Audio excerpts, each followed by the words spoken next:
इस रिपोर्ट में हम आपको 5 ऐसे विशाल बूचड़खानों की जानकारी देंगे जिनके मालिक हिंदू हैं, लेकिन जिनके ब्रांड मुस्लिम नामों से चलते हैं। इनका सालाना टर्नओवर हजारों करोड़ रुपए में है और ये भारत की अर्थव्यवस्था में भी बड़ी भूमिका निभा रहे हैं। एक, अल कबीर एक्सपोर्ट्स प्राइवेट लिमिटेड। अल कबीर की स्थापना 1979 में सतीश सब्बरवाल ने की थी, जो कि एक पंजाबी हिंदू है। दिलचस्प बात यह है कि अल कबीर नाम से लोग इसे मुस्लिम कंपनी समझते हैं, लेकिन इसकी पूरी प्रबंधन टीम और मालिकाना हक हिंदू समुदाय के पास है। 400 एकड़ में फैले इस बूचड़खाने में अत्याधुनिक स्लॉटरिंग और प्रोसेसिंग प्लांट है, जो ईसो और हलाल दोनों सर्टिफिकेशन से मान्यता प्राप्त। इन 5 बूचड़खानों की गहराई से जांच करने पर यह स्पष्ट होता है कि भारत के मांस उद्योग का एक बड़ा हिस्सा उन हाथों में है जिनके बारे में आम लोग कल्पना भी नहीं करते।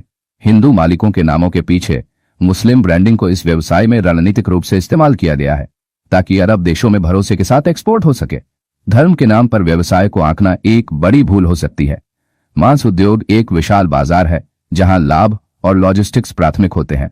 चाहे नाम अल कबीर हो या अरेबियन पीछे बैठा चेहरा किसी और ही कहानी को बयां करता। 2, अरेबियन एक्सपोर्ट्स प्राइवेट लिमिटेड नाम से मुस्लिम प्रतीत होने वाली यह कंपनी दरअसल एक ब्राह्मण परिवार द्वारा चलाई जाती है। सुनील कपूर ने 1980 के दशक में इसे एक छोटे निर्यात व्यवसाय के रूप में शुरू किया था। आज यह कंपनी पूरी दुनिया में फैली हुई है। चौंकाने वाली बात, अल नूर जैसा नाम इसे मुस्लिम कंपनी का आभास देता है, पर इसके मालिक न केवल हिंदू हैं बल्कि RSS से भी जुड़े हुए बताए जाते हैं। 5, AOB एक्सपोर्ट्स प्राइवेट लिमिटेड, स्थान उन्नाव उत्तर प्रदेश, मालिक OP अरोड़ा और ISO सर्टिफाइड है। 4, अलनूर एक्सपोर्ट्स, स्थान शेरनगर मुजफ्फरनगर उत्तर प्रदेश, मालिक सुनील सूद, 800 पशु सालाना टर्नओवर 550 करोड़। सुनील सूद द्वारा संचालित अलनूर एक्सपोर्ट्स उत्तर भारत में सबसे बड़ा बूचड़खाना है। गाय माता भारत माता, ये जिनको भी माता कहते हैं उन माताओं की बहुत बुरी स्थिति में ला खड़ा कर देते हैं।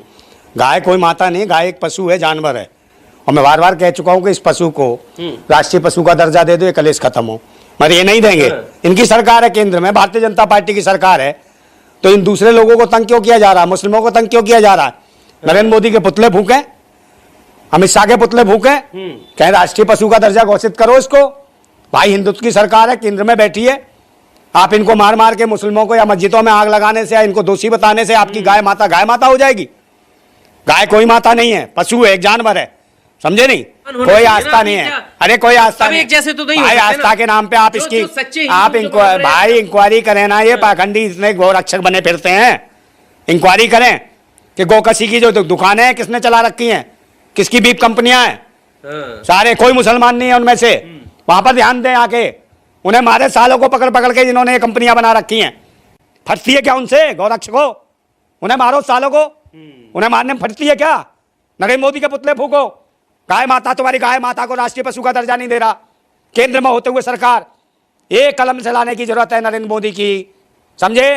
गाय माता को राष्ट्रीय पशु का दर्जा मिल जाएगा। अगर पुतला फूकना है नरेंद्र मोदी का पुतला फूको, पुतला फूकना है तो अमित शाह का पुतला फूको, अपने आप राष्ट्रीय पशु बन जाएगी गाय माता, गोकशी बंद हो जाएगी। मगर किसी धर्म संप्रदाय के लोगों को छेड़ना, ये कहां तक तार्किक बात है? मैन मिस्ट्री मीडिया का मतलब मैं बता रहा हूं, मनीवादियों की मीडिया है, पूंजीवादियों की मीडिया है, नरेंद्र मोदी की मीडिया है, सरकार की गुलाम मीडिया है, समझे? सरकार के द्वारा छोड़े हुए गुर्गों की मीडिया है, पाखंडियों की मीडिया है। ढोंग और पाखंड को दर्शाती है ये, देश में उग्रवाद फैलाना चाहती है, देश में अस्थिरता बनाना चाहती है मीडिया, समझे नहीं? इस मीडिया पे विराम लगना चाहिए। साहब नौटंकीबाज बैठ जाते हैं, कोई राष्ट्र हित में बात नहीं करता, कोई जमीन से जुड़े मुद्दों की बात नहीं करता, कोई किसानों की बात नहीं करता, कोई मजदूरों की बात नहीं करता, कोई बेरोजगारों की बात नहीं करता, कोई महिलाओं की बात नहीं करता, कोई मॉब लिंचिंग के खिलाफ बात नहीं करता, समझे नहीं? सारी यात्राएं निकल रही हैं। राहुल गांधी ने यात्रा निकाल दी, प्यार की, मोहब्बत की यात्रा। किसकी निकलनी चाहिए थी? बेरोजगारी के खिलाफ यात्रा निकलनी चाहिए थी। जो मॉब लिंचिंग हो रही है इसके खिलाफ यात्रा निकलनी चाहिए। क्या के मुद्दे थे? वो तो प्यार और मोहब्बत की यात्रा बताते हैं, कहते प्यार और मोहब्बत की दुकान चलाते हैं। एक बात बताओ, दुकान चलाते हैं, इनकी बयान देखिए, ये दुकान चलाते हैं, देश चलाने को दुकान कहते हैं। जो दुकान चला रहा है वो इसका मतलब व्यापारी है, ये व्यापार करने वाले लोग हैं। ये यार प्यार कुछ नहीं है, व्यापारी लोग हैं। जैसे व्यापारी जनता पार्टी, बीजेपी का मतलब व्यापारी जनता पार्टी, बीजेपी का मतलब भ्रष्टाचारी जनता पार्टी, बीजेपी का मतलब बलात्कारी जनता पार्टी। और ये बलात्कारी कौन है? जो इनका एक बापू था, आसाराम बापू, जो कहता था बत्ती बुझा दो, बत्ती जला दो, बत्ती बुझा दो, बत्ती जला दो, कच्चा नारियल फोड़ेगा। ये वो हैं, वो चिमनियानंद बलात्कारी चिमनियानंद, समझे? इसलिए मेरे को याद आ रहा है कि बलात्कारी जनता पार्टी, समझे, वो कुलदीप सिंह सेंगर, वो बलात्कारी, समझे, ये सब आजाद छुट्टा घूम रहे हैं। और जिनके साथ बलात्कार होता है उनको मरवा देते हैं, रातों रात बहन बेटियों की चिताएं जलवा देते हैं। इनको शर्म नहीं आती। और गाय माता की बात करते हैं, ये उगाई खो रहे हैं जो गोरक्षक के नाम पे दुकान चलाते हैं। किसकी भावना आती है? ये तो दुकान चलाने वाले हैं, गोरक्षक के नाम पे दुकान चला रहे हैं। हमने अभी देखा नासिर और जुनैद का मामला, अगर वो दोषी थे तो सरकार थी, कानून था, मुकदमा दर्ज करते, उन दोनों को जेल भेजते। अगर वो गाय को कसी कर रहे थे, ये गाय की तस्करी कर रहे थे तो। मगर ये कौन है? ये गुंडे कहाँ छोड़ दिए? इनको कितने आजादी दे दी? मोनू मानेसर अभी तक फरार है वो तो। भाई एक बात बताइए, मोनू मानेसर फरार है तो कहाँ गायब हो गया वो? एकदम कहाँ गायब? फटी फिर रही है क्या अब गोरक्षक का तो खुल के आता ना, अगर तूने गुनाह नहीं करा तो काय को फटी फिर रही है, काय को भाग रहा है? समझे नहीं? इन सबको बरगलाया जाता है, ये दलित पिछड़े लोगों को इन्हें हिंदू बनाया जाता है, गोरक्षक बनाया जाता है। और समझे जब मामला पड़ता है तो फिर भागना पड़ता है इन्हें, समझे नहीं? और पाखंडी उस पर मौज करते हैं शासन सत्ता पे। सबको दलित पिछड़ों पर धर्म के नाम पे उकसाया जाता है, किसी को बजरंग दल में, किसी में गोरक्षक बना दिया जाता है, और इन्हीं के अधिकारों को लूटा जा रहा है इस सरकार के माध्यम से। पाखंडवादियों की सरकार है, इसका विद्रोह होना चाहिए, इसका विरोध होना चाहिए, ईवीएम मशीन का विरोध होना चाहिए। सही मायने में तभी लोग आएंगे जब बैलेट पेपर से चुनाव होगा। और बताइए क्या पूछना चाहते हैं? धर्म के ठेकेदारों से एक बात पूछना चाहता हूँ। एक व्यक्ति विशेष ने सिर्फ एक सवाल उठा दिया था सीता मैया के ऊपर, और राम ने सीता का बहिष्कार किया, सीता को जंगलों में छोड़ दिया, एक व्यक्ति विशेष के कहने पे। और ईवीएम के खिलाफ तो इतने सारे लोग बोल रहे हैं, समझे? तो ये धर्म को मानने वाले लोग ईवीएम का विरोध क्यों नहीं करते? ईवीएम को हटा दो, अगर तुम सच्चे हो तो कराओ बैलेट पेपर पर चुनाव। फटती है क्या तुम्हारी? क्योंकि फ्री में बैठना नहीं चाहोगे, क्योंकि ये लोकतांत्रिक सरकार नहीं है, ईवीएम सरकार है। अगर लोकतांत्रिक सरकार होती तो लोगों के लिए काम कर रहे होते, इस तरीके लिए धार्मिक अनुवाद फैला के लोगों को डरा नहीं रहे होते, ऐसे फंसाने का काम नहीं करते। अरे भाई कुछ नहीं है, खुद ही टोपा टोपी लगा लेते हैं ये आरएसएस के लोग हैं कोई। अरे भाई ये खुद करते हैं, काय के विश्वगुरु? अभी तो विश्वगुरु क्या, ये देश शुरू नहीं हुआ, सब पहले खत्म कर दिया। विश्वगुरु बनेगा ये? आप मुझे बताओ, ये विश्वगुरु बनेगा? आप मुझे बता दो ना, कौन सी बुलेट ट्रेन आ रही थी? बुलेट ट्रेन आ रही थी। बुलेट ट्रेन क्या इनके बाप ने बनाई है? बुलेट ट्रेन किसने बनाई थी? जापान ने। तो जो ट्रेन खुद नहीं बना सकते वो विश्वगुरु बन जाएंगे? दूसरों की ट्रेन लाके यहाँ नौटंकी दिखाते हैं। खुद बताओ ना क्या आविष्कार कराया, समझे? दूसरों के इतिहास मिटा रहे हैं। तुम बताओ ना कौन सी इमारत बना दी? और इमारत बनाई भी तो किसको बनाई? जिसका संसद भवन का मत्था टेका उसको ध्वस्त कर दिया। संसद भवन की ये जर्जर हालत नहीं थी, गिरने वाला नहीं था, मगर एक नया संसद भवन, हजारों करोड़ रुपया देश की आवाम और जनता का उस नए संसद भवन में लगा दिया। जरूरत थी देशों को, देश के अंदर बेरोजगारों को रोजगार देने की जरूरत थी, शिक्षा की, स्वास्थ्य की, रोजगार की, इनकी जरूरत है। वहाँ हजारों करोड़ रुपया तुमने संसद भवन क्यों?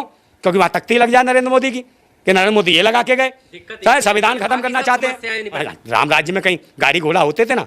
नहीं होते थे। तो देश को आगे बढ़ना है या अंधविश्वास की तरफ पीछे चढ़ना, हजारों साल पीछे? कल पोषण युग में चले जाएंगे, लोग नंगे घूमे। ऐसे राष्ट्रवाद की कल्पना कौन करता है? देश विज्ञान और संविधान से बढ़ता है आगे, संविधान को आगे बचाने की सरकार इनकी है। सरकार पर पाखंडी काबिज है, समझे? सरकार में खुद क्रिमिनल लोग सत्ता के चला रहे हैं। सनवाईदार जब खुद क्रिमिनल है, जिनके ऊपर खुद सैकड़ों मुकदमे लगे हों, चाहे कौन है ये? अमित शाह थे, अमित शाह के बाद ये लगा लीजिए योगी जी, ये खुद गैंगस्टर रहे हैं। इनके मुकदमे थे दर्जनों मुकदमे, खुद अपने मुख्यमंत्री काल में खुद मुकदमे वापस ले दिए, स्वयं बन गए, समझे नहीं? फिर गैंगस्टरगिरी दिखाते हैं, फिर कहते हैं हमने विकास दुबे को मारा, वो गैंगस्टर। फिर ये जो अभी था कौन आया था, या आतिक अहमद था, कौन था? है फिर ये। भाई इनकी गैंगस्टरों की लड़ाई है, मगर इसके बीच में आवाम को क्यों पीट रहे हैं? जनता को क्यों दुखी कर रहे हैं? जनता को क्यों परेशान करा जा रहा है? जैसा कि अभी आगरा में मामला हुआ, खुद ही बनाते हैं, खुद ही हिंदू मुसलमान का पैटर्न बनवाते हैं, खुद ही भी कहीं गाय मांस में करने। देखिए ये साजिश इनकी अपनी साजिश है, समझे? कोई भी देश का आदमी, कोई, मुझे तो नहीं लगता कि मुस्लिम हो या कोई और हो, इस तरीके का अनुवाद फैलाएगा, कोई नहीं चाहता ऐसा। और कोई होगा भी तो मुझे लगता है प्रोफेशनल होगा, जो गुंडा होगा, बदमाश होगा, जो 420 होगा, जो क्रिमिनल होगा, उस विचारधारा का व्यक्ति कर सकता है, मगर कोई आम का आदमी इस तरीके की घृणित घटनाएं करे, ये ना करेगा, समझे? ये तो जेलों से छुटवा लेंगे अपराधियों को, किसी को टोपी पहना देंगे, किसी को तिलक लगा देंगे, और वहीं गोली फायरिंग करा के फिर जेल में भेज देंगे अपराधियों को, और जिसके मरेंगे वहाँ युद्ध होना ही होना है। तो ये गृह युद्ध जैसी स्थिति जो भारत के अंदर बना रहे हैं, ये पाखंडियों की सरकार है। और ये समय आ गया है कि देश की जनता और आवाम को जागना पड़ेगा, समझे नहीं? इनकी भी पिटाई होगी जैसे लंका में हुई थी पिटाई, क्योंकि धर्म का ठीकरा उठा के लंका वाले भी बहुत उछल रहे थे, समझे ना? उनकी भी स्थिति खराब हुई। हाँ, और सब ये सब किया था नौटंकीबाजी, तो उनका क्या हुआ? वही नेता साले दुबक रहे थे, भाग रहे थे, कहाँ पर रहे थे? कुटे थे। इनकी भी स्थिति यही है, ये नारंगी और मौसमियों की कुटाई होने वाली है बहुत बुरी।